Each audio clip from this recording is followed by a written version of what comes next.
Assalamualaikum, Football United. Gua mau ngobrolin kali ini, ngobrolin ringan amatiran ala gua pastinya ya. Preview pertandingan big match kalau menurut gua antara Manchester United menghadapi West Ham.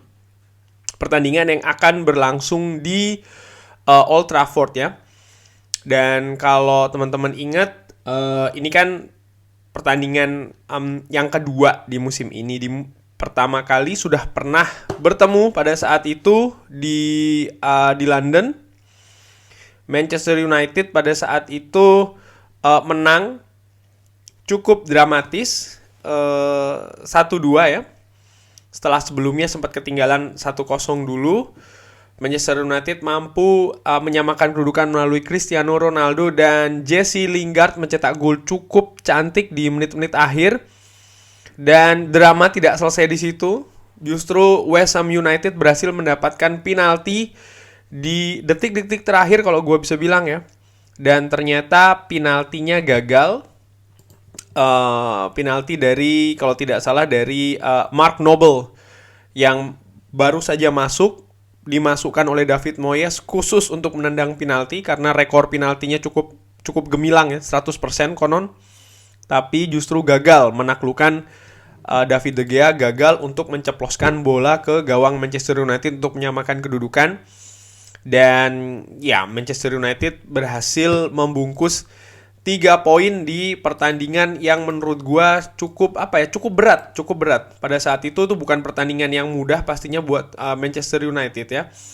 Nah, pada saat itu manajer masih dipegang oleh Ole Gunnar Solskjaer. Sekarang oleh Ralf Rangnick. West Ham sendiri selepas pertandingan tersebut ya, mereka ini tampil cukup bagus ya setelah dikalahkan oleh Manchester United. Artinya di Liga mereka justru berhasil membalas. Sebelum ke Liga dulu, pertandingan pertama setelah menghadapi Manchester United itu adalah menghadapi Manchester United di Piala Liga. Mereka berhasil menyingkirkan Manchester United di Old Trafford ya, 1-0. Setelahnya mereka berhasil memperoleh hasil yang cukup bagus dan membawa mereka ini bertengger di papan atas. Paling tidak sampai sekarang mereka ini masih berada di zona Liga Champions ya, di bawah Chelsea, Liverpool dan juga Manchester City, dan mereka masih posisinya di atas Tottenham Hotspur, Arsenal dan juga Manchester United, walaupun tentu saja jumlah pertandingan di antara tim-tim ini cukup berbeda, tidak sama ya antara satu dan yang lainnya. Nah, yang menarik ini kan sekarang semakin terlihat nih perbedaan di Liga Inggris, di mana Manchester City sekarang ini leading dengan cukup jauh ya sebagai pemuncak klasemen. Lalu di peringkat kedua dan peringkat ketiga ini Liverpool dan juga Chelsea poinnya berhimpitan, walaupun sekali lagi jumlah pertandingannya tidak sama ya. Liverpool masih punya 2 pertandingan di tangan kalau dibandingkan dengan Chelsea. Di peringkat keempat ini diperebutkan West Ham United, Tottenham Hotspur, Arsenal, Manchester United. 4 tim memperebutkan 1 posisi, dan menurut gua ini cukup ketat. Bukan tidak mungkin, bahkan sampai dengan mungkin mendekati akhir kompetisi nanti bisa sangat ketat. Dan untuk Manchester United ya, secara spesifik partai sebelum menghadapi West Ham ini kan sebenarnya di atas kertas mereka ini kan diharapkan untuk bisa menyapu bersih. Ketika mereka menang menghadapi Arsenal yang merupakan salah satu partai sebenarnya yang digadang-gadang berat ya. Partai berat terakhir setelah sebelumnya menghadapi Chelsea kan. Mereka berhasil menang menghadapi Crystal Palace. Mereka juga berhasil menang menghadapi Norwich. Tapi ketika mereka mulai menghadapi Newcastle United, mereka terseok-seok seri. Menghadapi Burnley mereka menang, tapi menghadapi Wolverhampton mereka kalah. Menghadapi Aston Villa mereka seri. Tadi malam mereka menang menghadapi Brentford. Jadi praktis kalau menurut hitung-hitungan gua ini Manchester United kehilangan setidaknya ini mungkin sebentar, Wolverhampton 3 poin ya, Newcastle United mungkin kehilangan 2 poin, maka 5 poin. Menghadapi Aston Villa kehilangan 2 poin lagi. Jadi 7 poin praktis ini sudah hilang karena menurut gua di atas kertas dari partai-partai Manchester United setelah menghadapi Arsenal ya. Setelah sebelumnya seri kan menghadapi Chelsea itu penampilan cukup bagus, menghadapi Arsenal juga impresif ya kan. Dan ketika Rangnick ini mengambil alih dari partai-partai tersebut ini, ya menurut gue di atas kertas sih harusnya Manchester United mampu mengamankan, cuman kenyataannya kan tidak ya. Dan maka ini tidak punya pilihan ketika Manchester United menghadapi di sisa kompetisi ini ya, menghadapi West Ham United, menghadapi Tottenham Hotspur, menghadapi Arsenal. Mereka tidak punya pilihan lain selain menang, mengambil poin absolut. Kenapa? Ya karena supaya mereka bisa lebih bersaing. Kenapa kok seperti itu? Ya karena ketika menghadapi tim-tim tadi yang di atas kertas harusnya mereka bisa mengambil poin absolut. Ini kan tidak bisa diambil ya kan. Sudah kehilangan 7 poin tadi gue katakan. Dan ini kan tidak bagus untuk persaingan. Makanya menurut gue partai hari Sabtu besok ini menghadapi West Ham, ini merupakan big match bagi Manchester United, partai yang sangat menentukan bahkan bagaimana nanti Manchester United bisa bersaing untuk mendapatkan peringkat keempat. Nah, sekarang kita bahas soal masalah West Ham. West Ham ini dia tampil cukup bagus di beberapa pertandingan terakhir ya kan, sempat meraih banyak kemenangan, bahkan menghadapi tim seperti Tottenham Hotspur, menghadapi Liverpool mereka mampu menang. Ketika menghadapi Manchester City pun juga mereka walaupun kalah ya di partai tandang di Manchester, tapi mereka mampu memberikan perlawanan yang cukup sengit. Ketika menghadapi Chelsea mereka berhasil menang.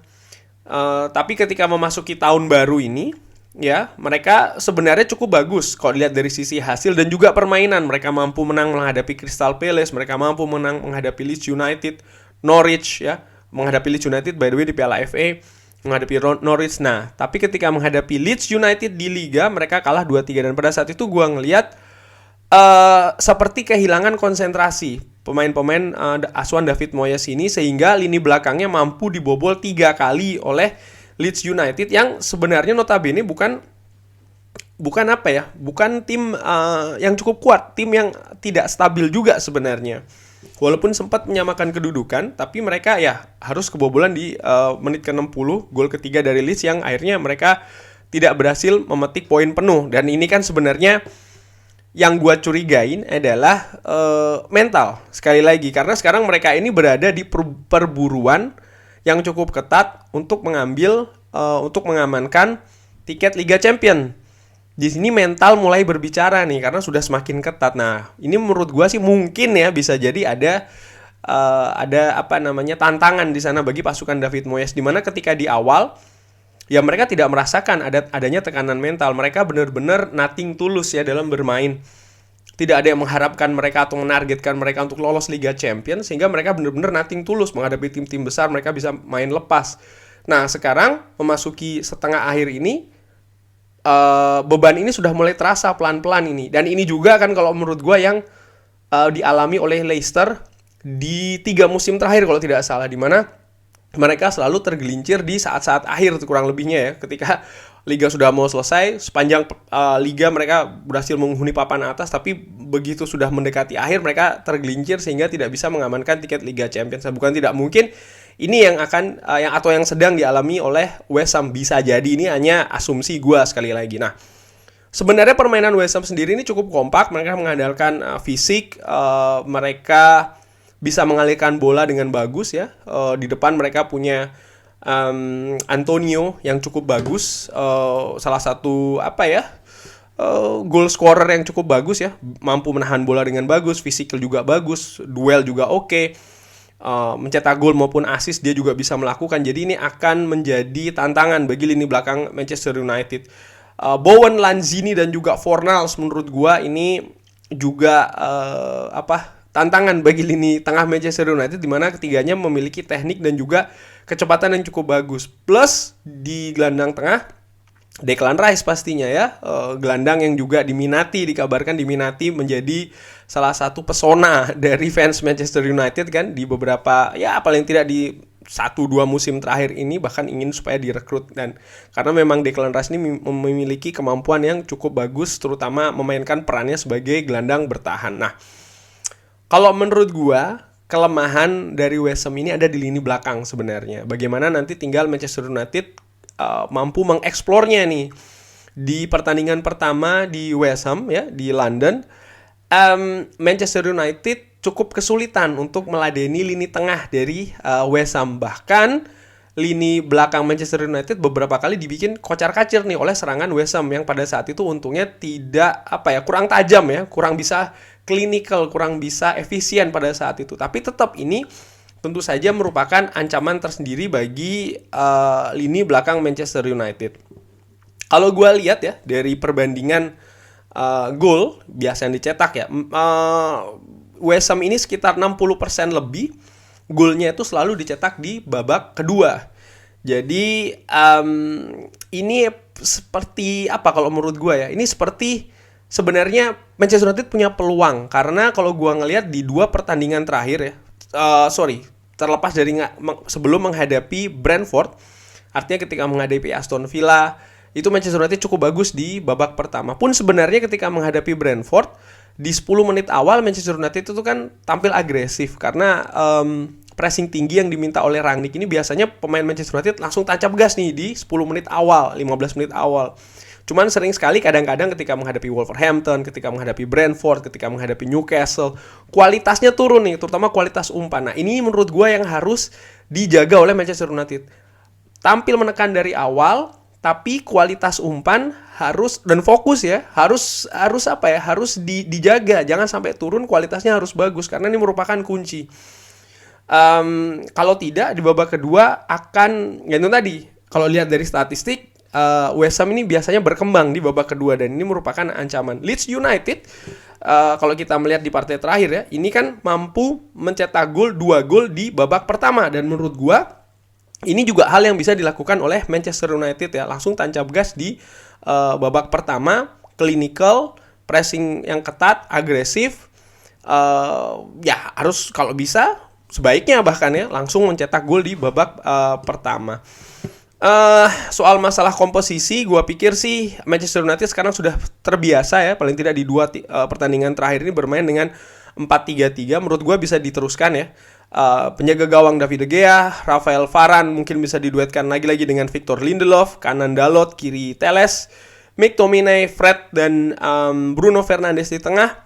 Di depan Cristiano Ronaldo, Mason Greenwood, dan menurut gue di sebelah kiri Elanga ya, yang menurut gue penampilannya di 2 pertandingan terakhir tidak jelek, dan mudah-mudahan bisa lebih berkembang lagi. Masih ada pemain-pemain lain kan pastinya yang juga bisa mengcover Elanga, mungkin seperti kayak Marcus Rashford yang di pertandingan terakhir mampu mencetak gol. Mudah-mudahan rasa percaya dirinya makin muncul lagi. Terus mudah-mudahan juga Jadon Sancho yang absen di pertandingan sebelumnya ya, karena urusan pribadi, bisa memperbaiki penampilannya yang yang cukup buruk sebenarnya menghadapi Aston Villa. Jadi tapi tentu saja Jadon Sancho ini kan merupakan pemain dengan kualitas yang bagus. Jadi menurut gua again mentalnya perlu diperbaiki.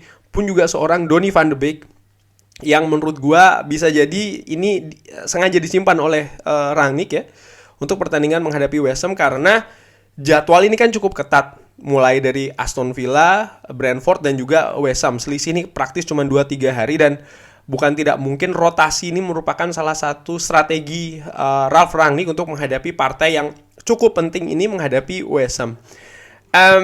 Kurang lebih demikian ya. Ini partai yang cukup penting. Menurut gua seri saja tidak cukup bagi Manchester United, harus bisa menang. Cuman tentu saja di kondisi saat ini bukan tugas yang enteng bagi Manchester United. Pertama, mereka harus menaklukkan diri mereka sendiri dulu. Kepercayaan diri harus muncul.